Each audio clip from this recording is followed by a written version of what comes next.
ഏഴാം ക്ലാസ്സിലെ CM kids 2026, അതായത് മുൻപത്തെ USS പരീക്ഷ എഴുതാൻ തയ്യാറെടുക്കുന്ന എല്ലാ വിദ്യാർത്ഥികൾക്കും നമസ്കാരം. നമ്മുടെ പുതിയ USS പരീക്ഷ എന്ന് പറയുന്നത് CM കിഡ്സ് പരീക്ഷ എന്ന പേരിൽ മാറ്റിയിരിക്കുന്ന പരീക്ഷ നമ്മുടെ അരക്കൊല്ല പരീക്ഷ, ക്വാർട്ടർലി എക്സാം അല്ലെങ്കിൽ ഹാഫ് ഇയർലി എക്സാമിൻ്റെയൊക്കെ അതേ പാറ്റേണിൽ തന്നെയാണ് ചോദ്യങ്ങൾ വരിക എന്നാണ് നമുക്ക് പറഞ്ഞിരിക്കുന്നത്.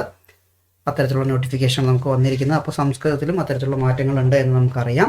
അപ്പോൾ ആ മാറ്റങ്ങൾ ഏത് രീതിയിലാണ് വരിക എന്ന് നമുക്കൊന്ന് പരിശോധിക്കാൻ വേണ്ടി അധ്യാപക സംഘടനകൾ നടത്തിയ 1-2 മോഡൽ ചോദ്യപേപ്പറുകൾ നമ്മൾ ഇവിടെ ആൻസർ സഹിതം ഡിസ്കസ് ചെയ്യാം എന്നാണ് കരുതുന്നത്.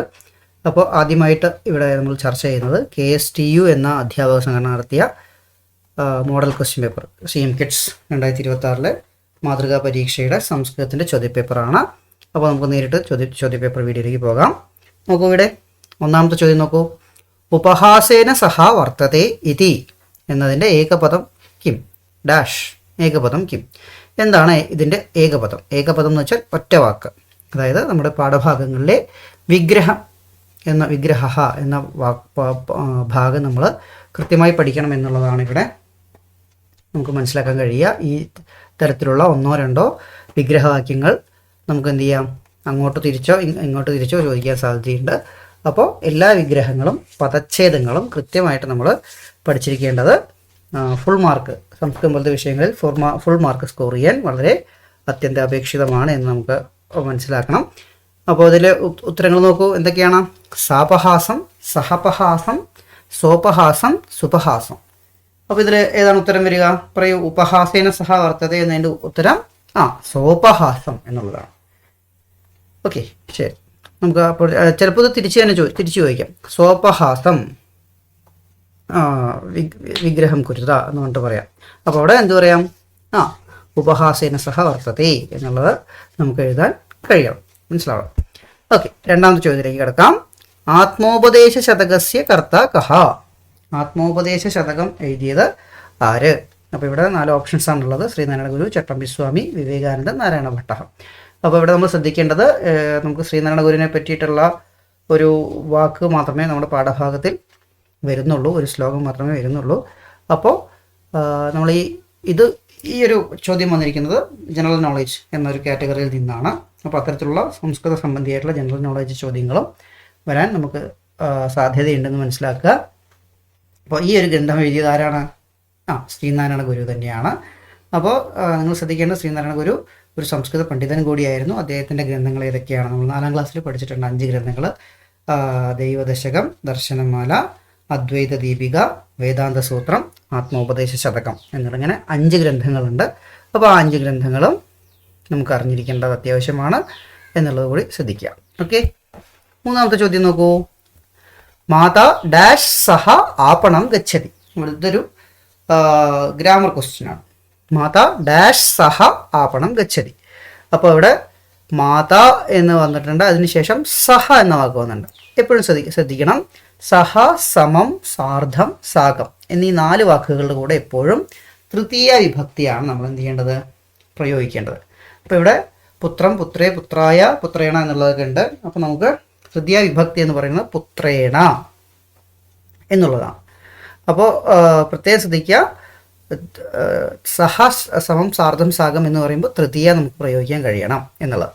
അപ്പോൾ നമുക്ക് കൺഫ്യൂഷൻ വരാൻ ചിലപ്പോൾ തൃതീയ എങ്ങനെ അറിയുന്നുള്ളത്. നമ്മൾ ഏറ്റവും എളുപ്പമുള്ള വഴി എന്ന് പറയുന്നത് സിദ്ധരൂപം പഠിക്കുക എന്നുള്ളതാണ്.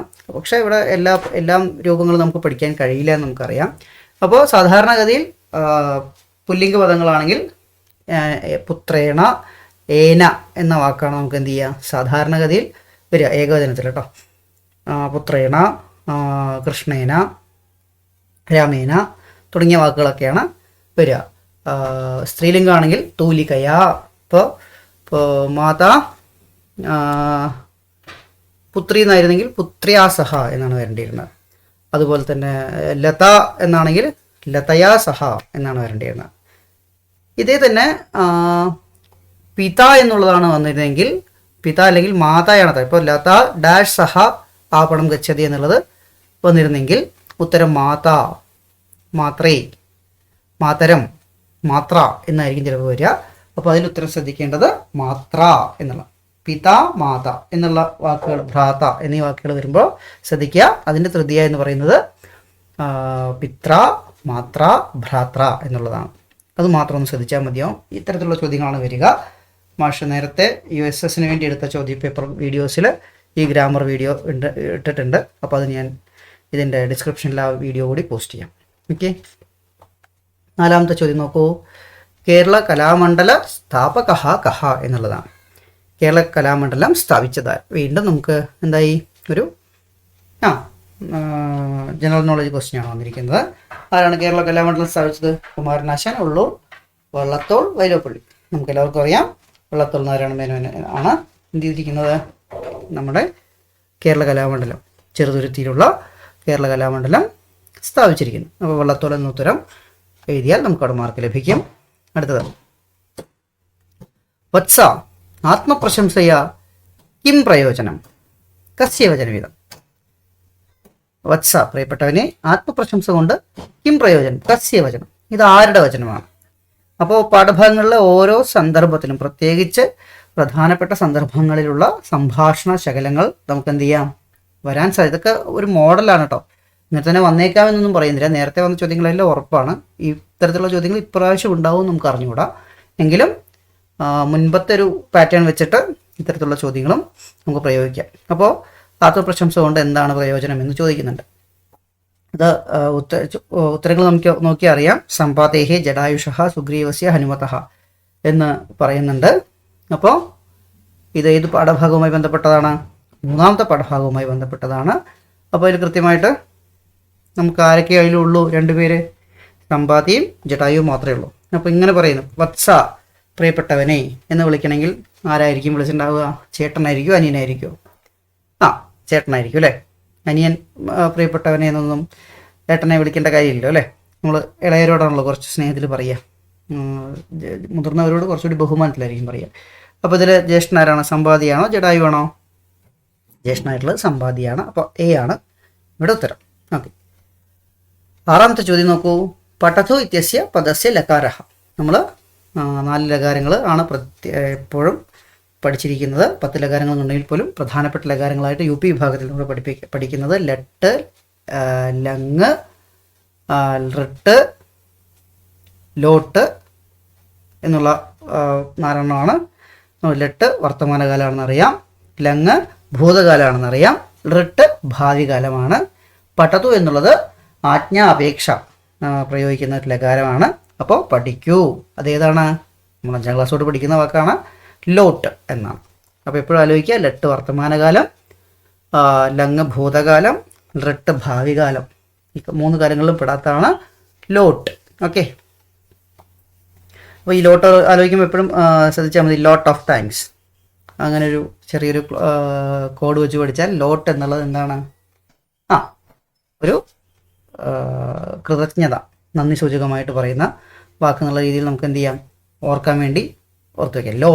Lot of thanks. ഓക്കെ, നന്ദി, ആജ്ഞാപേക്ഷയൊക്കെ പറയാൻ വേണ്ടിയിട്ട് നമ്മൾ പറയുന്ന വാക്ക്. ഓക്കെ. അടുത്ത, അധോദത്തേഷു ആകാശം ഇത്യർത്ഥകം പദം. താഴെ നൽകിയിരിക്കുന്നതിൽ ആകാശം എന്ന അർത്ഥം വരുന്ന വാക്ക്. അരണ്യം, ഗഗനം, തുഷാരം, ജലതം. അപ്പോൾ നമുക്കറിയാം അരണ്യം എന്ന് പറയുന്നത് എന്താണ്? വനം ആണ്. ഗഗനം അല്ലേ, മലയാളത്തിൽ നമ്മൾ പഠിക്കുന്നുണ്ട് അല്ലേ, ആകാശം. അപ്പോൾ നമ്മുടെ ഉത്തരം കിട്ടിക്കഴിഞ്ഞു, ഗഗനം. ശരി, അടുത്ത് നോക്കൂ. പട്ടതീസ്മ ഡാഷ് എന്നതിൻ്റെ ഒറ്റ വാക്ക് എന്താണ്? പട്ടതീസ്മ. പട്ടതി എന്ന് വെച്ചാൽ സംസ്കൃതം, നമ്മൾ ലട്ടാണ്. ആ ലട്ടിൻ്റെ കൂടെ സ്മ ചേർന്നാൽ എന്ത് സംഭവിക്കും? ഭൂതകാല അർത്ഥം വരും. എപ്പോഴും ശ്രദ്ധിക്കുക, നമ്മൾ കഥയും ഇതൊക്കെ എഴുതുമ്പോഴൊക്കെ എല്ലാത്തിനും പ്രയോഗിക്കുന്ന വാക്കാണ് സ്മ. അപ്പോൾ ഭൂതകാല അർത്ഥം അവിടെ എന്ത് ചെയ്യുന്നുണ്ട്? വരുന്നുണ്ട്. അപ്പോൾ പഠതി സ്മ എന്ന് പറഞ്ഞാൽ പഠിച്ചു എന്നുള്ളതാണ്. അപ്പോൾ അതവിടെ ഏതാ വരിക വാക്ക് അർത്ഥം? ഉത്തരം ഏതാ വരിക? പഠത് എന്നുള്ളതാണ്. ഓക്കെ. ഇനി അടുത്തത്, സ്നേഹഗായക ഇതി പ്രഥിതഃ കഹ. സ്നേഹഗായകൻ എന്നറിയപ്പെടുന്ന നമ്മുടെ കവി ആരാണ് എന്നാണ് ചോദിക്കുന്നത്. വയലാർ, വള്ളത്തോൾ, എഴുത്തച്ഛൻ, കുമാരനാശൻ. വീണ്ടും ഒരു ജനറൽ നോളജ് ക്വസ്റ്റ്യൻ. ഇത്രയും ഏറെ ജനറൽ നോളജ് ക്വസ്റ്റ്യൻസ് വരാറില്ല, പക്ഷെ നമുക്കിവിടെ എന്തിനു ഉപയോഗിക്കാം? ഇത് നമ്മുടെ ഒരു ജനറൽ നോളജ് വർദ്ധിപ്പിക്കാനുള്ള സംസ്കൃതവുമായി ബന്ധപ്പെട്ടതായിക്കോട്ടെ മലയാളവുമായി ബന്ധപ്പെട്ടതായിക്കോട്ടെ ഇതൊക്കെ മലയാളവും കൂടി ബന്ധപ്പെട്ടതായതുകൊണ്ട് തന്നെ നമുക്ക് അടിസ്ഥാന പാഠാവലിക്കും ഈ ചോദ്യങ്ങൾ ഉപയോഗിക്കാം. അപ്പോൾ നമ്മൾ സ്നേഹഗായകൻ എന്നറിയപ്പെടുന്ന കവി ആരാണ്? കുമാരനാശാനാണ്. ഓക്കെ, ശരി. ഇനി അടുത്ത ചോദ്യത്തിലേക്ക് കിടക്കാം. 10ാമത്തെ ചോദ്യം. സമഗ്രസ്യ വിശ്വസ്യ ശ്വാസകോശ ഇത് വിഖ്യാതം വനം. നമ്മുടെ 2ാമത്തെ പാഠഭാഗവുമായി ബന്ധപ്പെട്ട ചോദ്യമാണ് വന്നിരിക്കുന്നത്. സമഗ്ര എല്ലാ ലോകത്തിൻ്റെയും ശ്വാസകോശം എന്നറിയപ്പെടുന്ന ലോകത്തിൻ്റെ ശ്വാസകോശം എന്ന് അറിയപ്പെടുന്ന വനം ഏതാണ്? നമുക്ക് പാഠഭാഗത്തിൽ പഠിക്കാനുണ്ട്. എവിടെയും നോക്കണ്ട, ആമസോൺ എന്നുള്ളത് തന്നെയാണ് ഉത്തരം ബി. രാമസ്യ അത്ര വിഭക്തി, ഇതും ചോദിക്കാം. ഗ്രാമർ സംബന്ധമായിട്ടുള്ള ചോദ്യങ്ങൾ ഉറപ്പായിട്ടും ചോദിക്കാൻ സാധ്യതയുണ്ട്. രാമസ്യ എന്നതിൻ്റെ വിഭക്തി എന്താണ്? ഷഷ്ടി, തൃതീയ, പ്രഥമ, സപ്തമി. അപ്പോൾ രാമസ്യ രാമൻ്റെ, ഇക്ക് മിന്നുമുടേ ഷഷ്ടി എന്നാണ് പറയുന്നത്. ഇക്ക് എനിക്ക്, ഉടേ രാമൻ്റെ, ഇക്ക് മിന്നുമുടേ ഷഷ്ടി എന്നുള്ളതാണ് പറയുന്നത്. അപ്പോൾ രാമസ്യ എന്നുള്ളത് രാമൻ്റെ എന്ന വാക്കായതുകൊണ്ട് തന്നെ ഷഷ്ടി വിഭക്തിയാണ്. ഓക്കെ, അടുത്ത രഘുവംശം കസ്മിൻ കാവ്യഭാഗെ അന്തർഭവതി. രഘുവംശം എന്നത് ഏത് കാവ്യത്തിലാണ് പെടുക? നാടകം, മഹാകാവ്യം, ഇതിഹാസം, ചമ്പു. നമ്മൾ കാളിദാസനെ പറ്റി പറയുമ്പോൾ തന്നെ 2 കാര്യങ്ങൾ പറയാറുണ്ട്. എന്തൊക്കെയാണ്? പഞ്ചമഹാകാവ്യങ്ങളിൽ ആദ്യത്തെ 2 എഴുതിയത് കാളിദാസനാണ്. ഏതൊക്കെയാണ്? രഘുവംശം, കുമാരസംഭവം എന്ന് പറയാറുണ്ട്. അപ്പോൾ രഘുവംശം എന്നുള്ളത് ഏതിൽ പെടും? മഹാകാവ്യത്തിലാണ് വിടുക. അപ്പോൾ ബി എന്നുള്ളതാണ് ഉത്തരം. ഇനി അവസാനത്തെ 3 ചോദ്യങ്ങളാണ് പുതിയ മാതൃകയിൽ കൊടുത്തിരിക്കുന്നത്. നോക്കൂ, ഈ രീതിയിൽ തന്നെ ആവട്ടെ എന്നാണ് നമുക്ക് പ്രാർത്ഥിക്കാം, നിങ്ങൾക്ക് എളുപ്പത്തിൽ ചെയ്യാൻ വേണ്ടിയിട്ട്. ഉചിതം ഗണം ചിത്വാലിഖിതം, ഉചിതമായ ഗ്രൂപ്പ് എടുത്ത് എഴുതുക. ഇവിടെ നോക്കൂ, കാളിദാസ ശാകുന്തളം, ഭവഭൂതി കർണഭാരം, പതഞ്ജലി ലീലാവതി, ശൂദ്രഗഹ, വൃക്ഷഘടികം. അപ്പോൾ ഇത് നമ്മൾ എൻ്റെ ഓർമ്മ ശരിയാണെങ്കിൽ 8ാമത്തെ പാഠത്തിലോ 7ാമത്തെ പാഠത്തിലോ ആണ് പഠിച്ചിരിക്കുന്നത്. അല്ല, 5ാമത്തെ പാഠത്തിലാണ് നമ്മൾ പഠിച്ചിരിക്കുന്നത്. അപ്പോൾ അതിൽ ഗ്രന്ഥങ്ങളും അത് എഴുതിയ ആൾക്കാരുടെ പേരുകളും പറയുന്നുണ്ട്. നോക്കൂ, കാളിദാസ ശാകുന്തളം എഴുതിയത്, അഭിജ്ഞാന ശാകുന്തളം എഴുതിയത് കാളിദാസനാണ് അല്ലേ? അപ്പോൾ ഇവിടെ നമ്മൾ എന്ത് ചെയ്യണം? ഇവിടെ 1, 2 സാധു, 2, 3 സാധു, 3, 4 സാധു, 1, 4 സാധു എന്നൊക്കെ തന്നിട്ടുണ്ട്. അപ്പോൾ സാധു എന്ന് പറഞ്ഞാൽ ശരി എന്നുള്ളതാണ്. അപ്പോൾ ഇതിൽ ഏതൊക്കെയാണ് ശരി എന്നുള്ളതാണ് നമുക്ക് കണ്ടുപിടിക്കേണ്ടത്. അപ്പോൾ പറയുന്നത് ശ്രദ്ധിച്ച് കേൾക്കുക. നമുക്കിവിടെ ഓപ്ഷൻസ് നൽകിയിരിക്കുന്ന എല്ലാം 2 എണ്ണം ശരി എന്നുള്ളതാണ്. അപ്പോൾ ഇതിലെന്തേ ഉണ്ടാവാൻ പാടുള്ളൂ? 2 ശരി ഉത്തരങ്ങളെ ഉണ്ടാവാൻ പാടുള്ളൂ. അപ്പോൾ നമ്മൾ ആദ്യം എന്ത് ചെയ്യണം? ശരി ഉത്തരങ്ങൾ ഏതൊക്കെയാണ് എന്നുള്ളത് ഈ ക്വസ്റ്റ്യൻ പേപ്പർ സൈഡിൽ തന്നെ എന്ത് ചെയ്യുക? ഒന്ന് മാർക്ക് ചെയ്ത് വെക്കുക. അപ്പോൾ ഉദാഹരണത്തിന് കാളിദാസ ശാകുന്തളം, കാളിദാസൻ എഴുതിയതാണ് എന്ത്? ശാകുന്തളം. അപ്പോൾ 1 ശരിയാണ് എന്നുള്ളത് നമുക്ക് മനസ്സിലായി. അപ്പോൾ 1 എന്നുള്ളത് നമുക്ക് ഇവിടെ എഴുതി വയ്ക്കാം. ഇനി അടുത്തത് ഭവഭൂതി കർണഭാരം എഴുതിയത് ആരാണ്? ഭാസനാണ് അല്ലേ? അപ്പോൾ അത് നമുക്കിവിടെ തെറ്റാണെന്നുള്ളത് മനസ്സിലായി. അപ്പോൾ ഒന്നും ചെയ്യണ്ട. ലീലാവതി എഴുതിയത് ആരാണ്? നമ്മൾ പഠിക്കാനുണ്ട്.